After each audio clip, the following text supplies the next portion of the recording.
Hello, my name's Evelyn Davis, and I am in the middle of a 100-day storytelling challenge to tell 100 stories in 100 different ways. Because, yes, you can read a book, but you can also do a lot of different things. And when I lead workshops on storytelling, oral storytelling, and the reason why it's a very powerful medium for teaching and learning, I give out a flyer, I email a resource after the workshop, which is called 13 and a half ways to tell a story, or to become an oral storyteller. That's what it's called, 13 and a half ways to become an oral storyteller, as opposed to a reader of books or a plugger-inner of CDs and DVDs. So I've done 70 stories now, and one of my friends said to me, the very kind friend who gave me a tripod and is also making me a storytelling apron, I have to do it. I've never done it with a storytelling apron. But that's one of the ways. You will see. Anyway, she said, none of your videos do you ever sit in a nice comfy chair like you might with a grandchild or a child in a kindergarten if you're lucky to have a comfy sofa or an armchair. Well, the fact of the matter is that the armchairs and the sofas, we have no armchairs. We have 3 sofas in this room, and you can't see, but over there is the studio, the working studio of Moonlighting, a Facebook page. It's worth checking. 2 words. My daughter. Anyway, but today I'm in the living room. This is my first story in the living room. I live in the kitchen. Anyway, so when I say 13 and a half stories, what I mean is that there are books out there that you know so well that it's possible for you to read some and tell some. And that's a great way to start, because you're on safe ground. If you get lost, you got the book. You can just do 1 page the first time. Just tell 1 page. Maybe it's the rainbow fish. Maybe it's going on a bear hunt. You don't need to look at the words because you really, really know it. But it's sort of habit. And then all the children get to see is the side of your ear instead of your face and your eyes, because we are storytellers. And when we're in a cafe, for example, with a friend, I often say in a workshop, when you meet a friend, you might whip out a little book and go, "Hey, have I had a week? Let me read you all about it."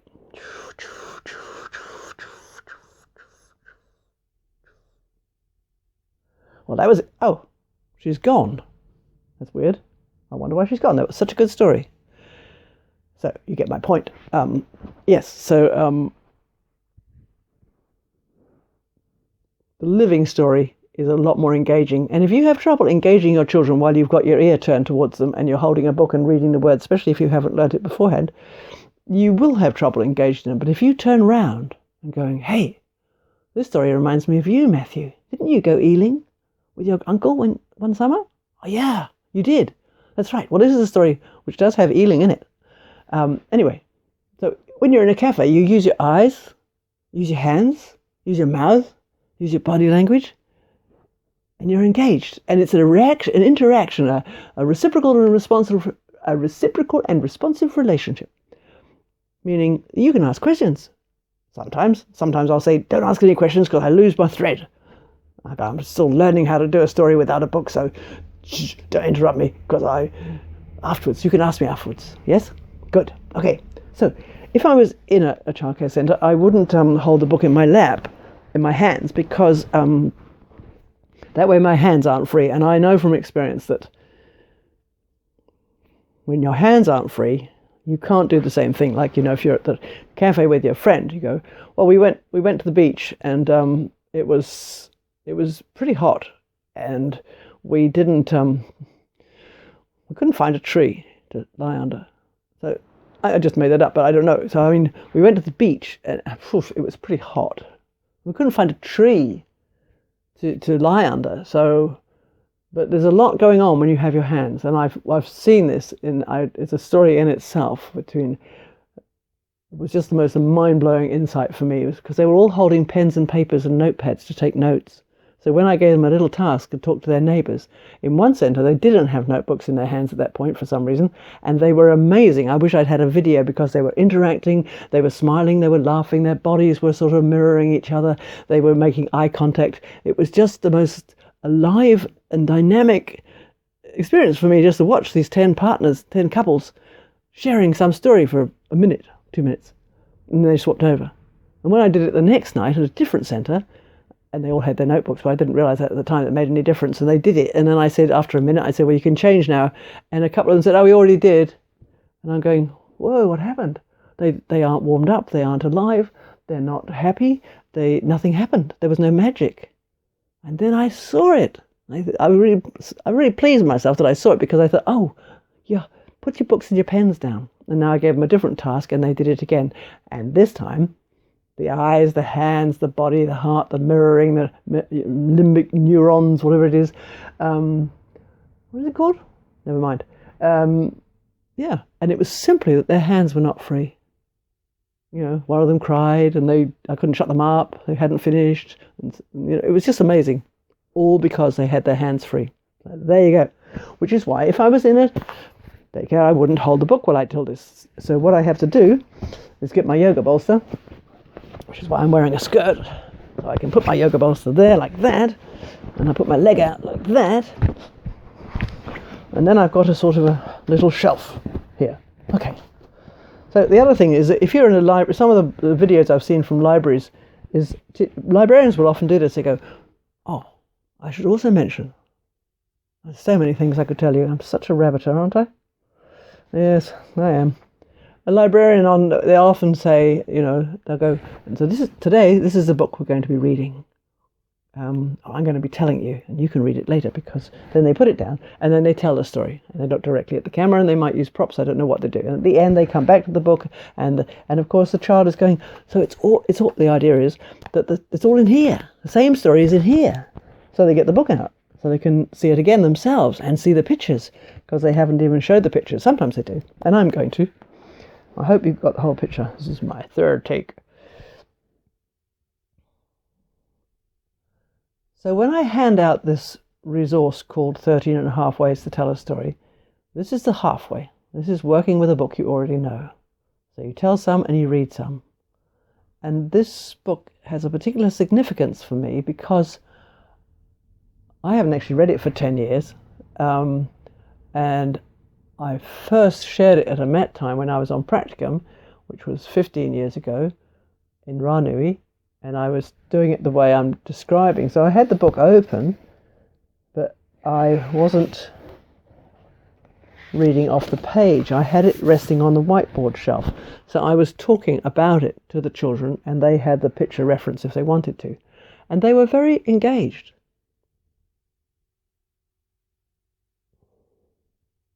I mean, for one thing, the characters are not white. That in itself is engaging if you live in Ranui.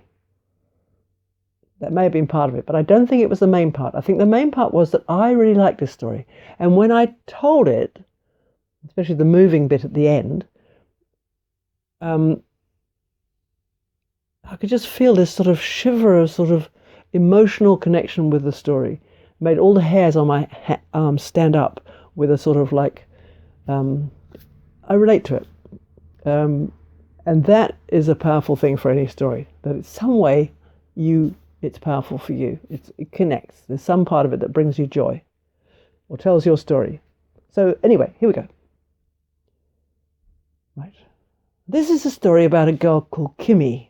Oh, and I also, the first take two, I pointed out how old this is, because it's from the Auckland Library Service. I might buy myself a copy though. See, it's been drawn in and people have stuck things over, but it's still going. I might try and get a copy.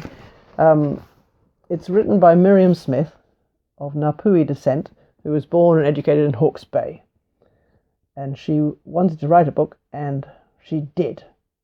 And that's what I found last night. She's written the story because she was once 7 years old with a much-loved grandmother, a favourite uncle, and a watermelon.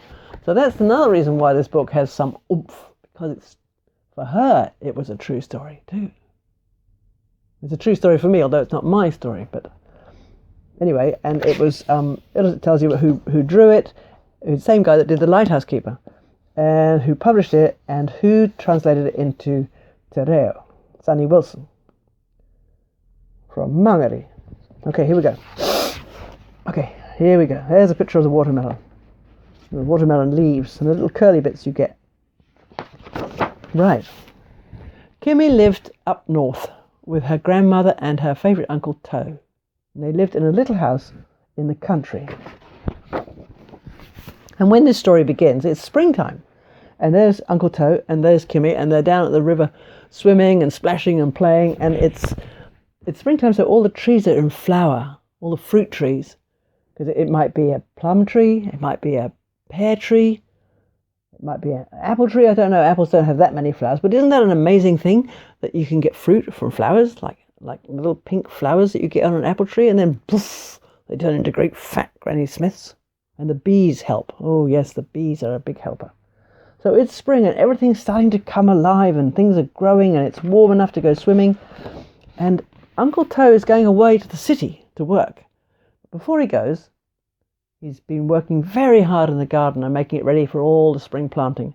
They're going to plant tomatoes and kumara and sweet corn and other things. And there you can see the sweet corn coming through. Onions, corn, yeah. But there was a special plant, a watermelon, growing in a pot. And Uncle Toe gave it to Kimmy and said, we can plant it out in the garden on Saturday before I catch the bus. And Saturday was the day he was leaving, and Kimmy didn't want to think about that because she didn't really want him to go away and leave her and Grandma. So here we are on Saturday, and Grandma's folding and ironing, and Kimmy's putting them in the bag. And here's Uncle Toe in his suit. He looks really different from when they go eeling. And he says, come on, Kimmy, let's go down to the garden and plant the watermelon. So they go down to the garden, and they made a little hole, and they got the plant out of the pot, and they put it in the ground, and pressed the earth around it, and gave it a little bit of water. And then it was time to go and get the bus. When will it be ripe? Said Kimmy. It'll be ripe when I come home.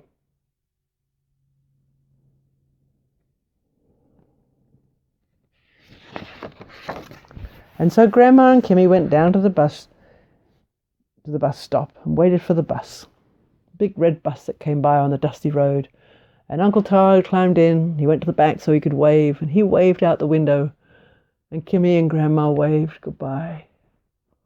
And the bus disappeared down the road in a great cloud of dust. It was a hot sunny day. And Uncle Toe was gone. Now it was just Grandma and Kimmy. The days grew warmer. It was summer, and every day Kimmy and Grandma worked in the garden, planting and weeding and watering. And Kimmy took very special care of the watermelon and watched it growing. And soon it had a little tiny round watermelon, just so big. Very green, smooth skin, almost as green as Grandma's greenstone, Grandma's ponami.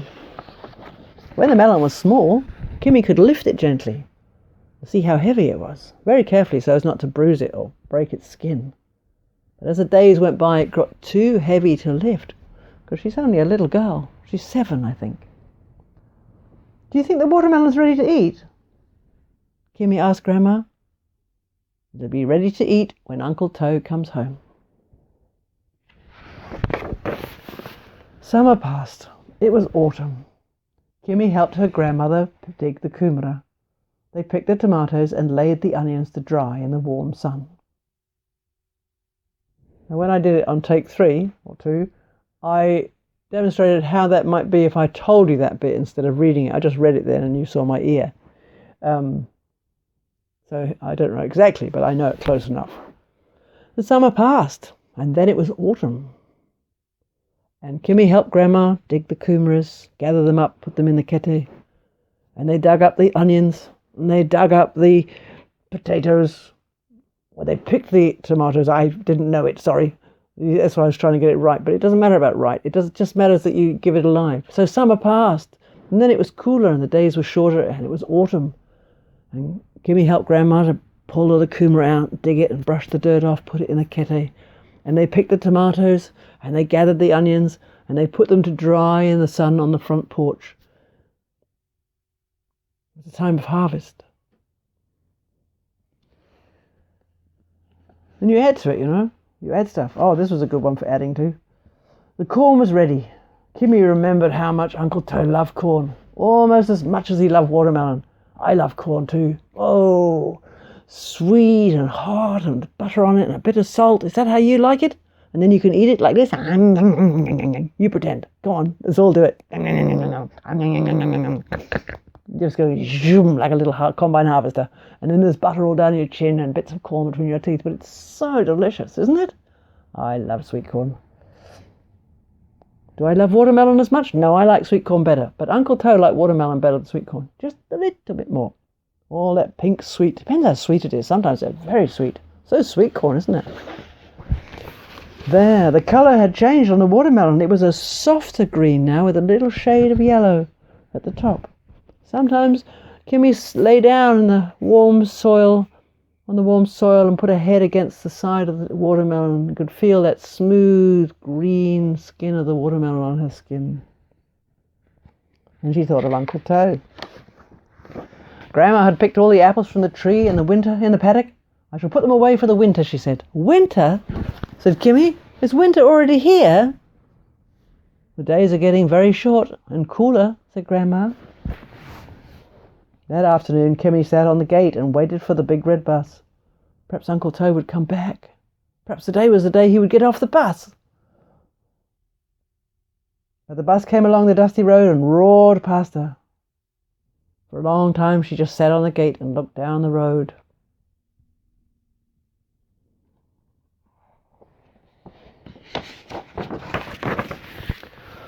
The water in the creek was too cold now for swimming and playing.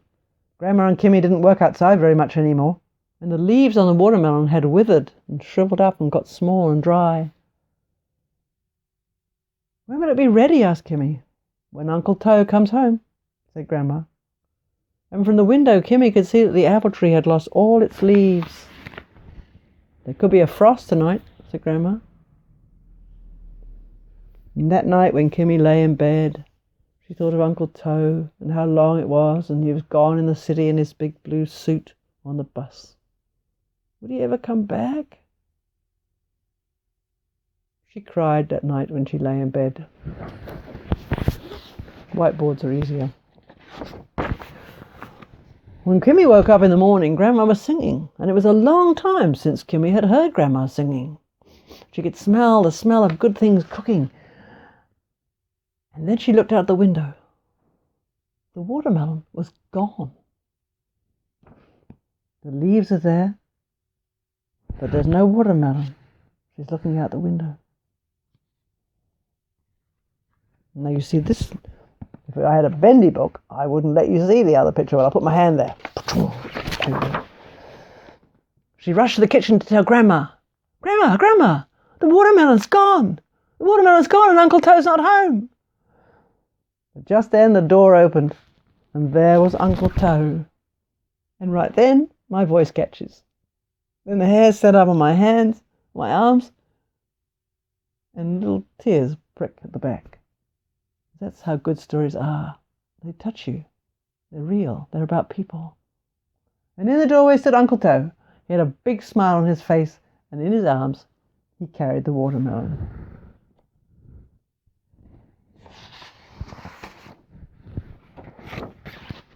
Uncle Toe put down the watermelon and hugged Grandma and Kimmy.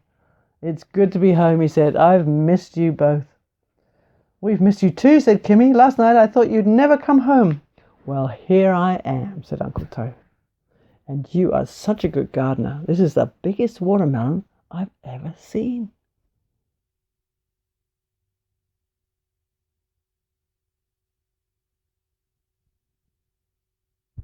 There you go.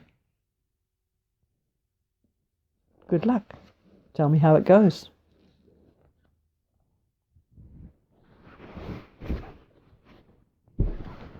So there we go. A story from a comfy chair.